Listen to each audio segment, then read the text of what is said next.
कृष्णम वंदे जगत गुरुम। जय श्री कृष्ण। राधे राधे दोस्तों, बहुत ही शानदार और मार्मिक कहानी जो कि आज समाज के सामने बहुत बड़ी समस्या बनती जा रही है, आपके सामने लेकर आए हैं।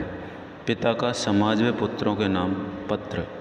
कहानी शुरू करने से पहले मैं उन दर्शकों को जो पहली बार चैनल पर हैं कहना चाहता हूं कि चैनल को आवश्यक रूप से सब्सक्राइब करें और अपने पात्र साथियों को शेयर करें। वीडियो को अंत तक देखना नहीं भूलें। तो आइए हम शुरू करते हैं कहानी को। लखनऊ में एक उच्च वर्गीय बूढ़े पिता ने अपने पुत्रों के नाम एक चिट्ठी लिखकर खुद को गोली मार ली। चिट्ठी क्यों लिखी और क्या लिखा, ये जानने से पहले संक्षेप में चिट्ठी लिखने की पृष्ठभूमि जान लेते हैं।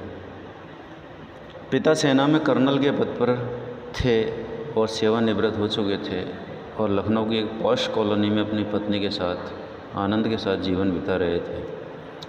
उनके 2 बेटे थे जो सुदूर अमेरिका में रहते थे। माता पिता ने अपने लाडलों को पालने में कोई कमी नहीं रखी। बच्चे लगातार सफलता की सीढ़ियां चलते गए। पढ़ लिख कर इतने योग्य हो गए कि दुनिया की सबसे नामी गामी कॉरपोरेट कंपनी में उनको नौकरी मिल गई। संयोग से दोनों भाई एक ही देश में लेकिन अलग अलग अपने परिवार के साथ रहते थे। धीरे धीरे समय चलता गया, बढ़ता गया। एक दिन अचानक पिता ने रुआं से गले से अपने बेटों को खबर दी, बेटे तुम्हारी माँ अब इस दुनिया में नहीं रही। पिता अपनी पत्नी की मिट्टी के साथ बेटों के आने का इंतज़ार करते रहे। एक दिन बाद छोटा बेटा आया जिसका घर का नाम चिंटू था। पिता ने पूछा, चिंटू मुन्ना क्यों नहीं आया? मुन्ना अर्थात बड़ा बेटा। पिता ने कहा, उसे फ़ोन मिला और वह पहली उड़ान से तुरंत आए। धर्म के अनुसार बड़े बेटे का आना ज़रूरी होता है क्योंकि वही सारी क्रियाकर्म करता है। वृद्ध फौजी ने भी जिद पकड़ ली, लेकिन उनके छोटे बेटे के मुंह से एक सच निकल ही पड़ा। उसने कहा, पिताजी मुन्ना भैया ने कहा है माँ की मौत में तुम चले जाओ, पिताजी मरेंगे तो मैं चला जाऊँगा। कर्नल साहब सुनकर दंग रह गए।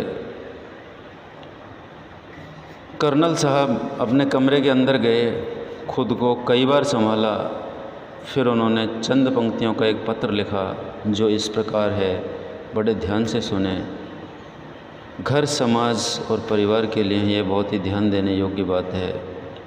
उन्होंने लिखा, प्रिय बेटो, मैंने और तुम्हारी माँ ने बहुत सारे अरमानों के साथ तुम लोगों को पाला पोसा, दुनिया के सारे सुख दिए, देश दुनिया के बेहतरीन जगहों पर शिक्षा दी। जब तुम्हारी माँ अंतिम सांस ले रही थी तो मैं उसके पास था। वह मरते समय तुम दोनों का चेहरा एक बार देखना चाहती थी और तुम दोनों को बाहों में भरकर चूमना चाहती थी। तुम लोग उसके लिए वही मासूम मुन्ना और चिंटू थे। उसकी मौत के बाद उसकी लाश के पास तुम लोगों का इंतज़ार करने के लिए मैं था। मेरा मन कर रहा था कि काश तुम लोग मुझे ढांढस बंधाने के लिए, धैर्य बंधाने के लिए मेरे पास होते। मेरी मौत के बाद मेरी लाश के पास तुम लोगों का इंतज़ार करने के लिए कोई नहीं होगा।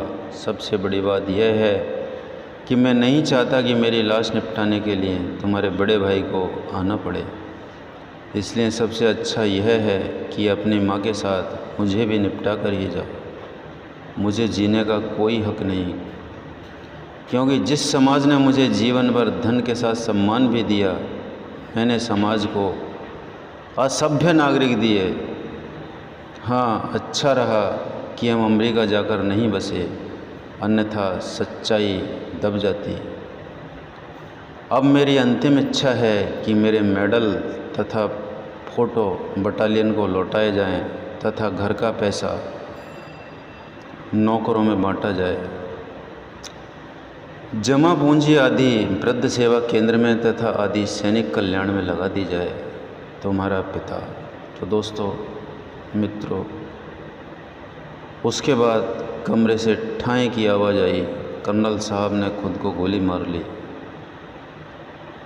यह क्यों हुआ, किस कारण हुआ, कौन दोषी है या नहीं, मुझे इसके बारे में कुछ नहीं कहना।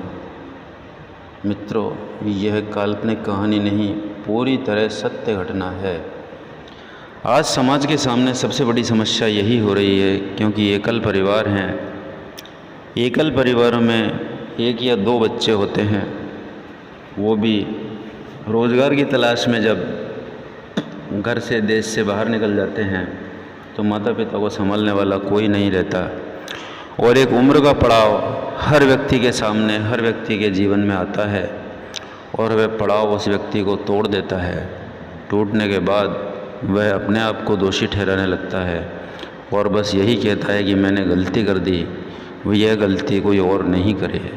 तो मित्रों, मैं यही कहना चाहूँगा कि इसके लिए कौन दोषी हो सकता है, कौन दोषी नहीं हो सकता है, स्वयं अपना आकलन करके देखें कि हमने अपने अरमान जगाए, बच्चों को सपने दिए कि वहाँ नौकरी करो, वहाँ ऐसा करो, वहाँ ऐसा पैसा होगा, इतना पैसा होगा, हवाई जहाज़ में उड़ोगे, होटलों में भोजन करोगे और तुम्हारी ज़िंदगी लग्जरियस हो जाएगी।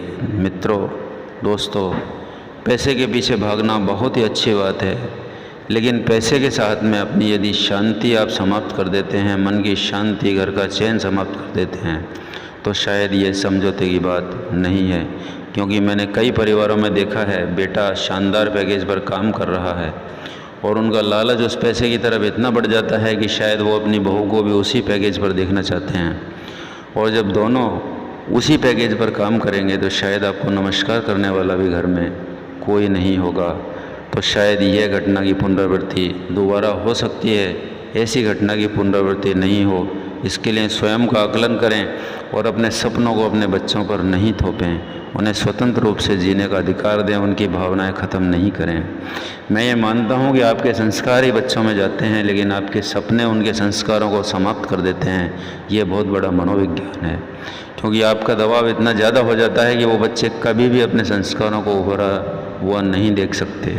क्योंकि हर बच्चा यही चाहता है कि मैं भी घर में रहूं और अपना जो भी दायित्व है उसको पूरा करूं, लेकिन जब वह 16 से 18 और 20 घंटे की नौकरी करता है तो वह कुछ नहीं सोच सकता, केवल पैसा और घर, इसके अलावा वह कुछ नहीं देख पाता, उसकी मजबूरियां होती हैं। तो दोस्तों, स्वयं को आकलन करके देखें, इन घटनाओं की पुनरावृत्ति नहीं हो।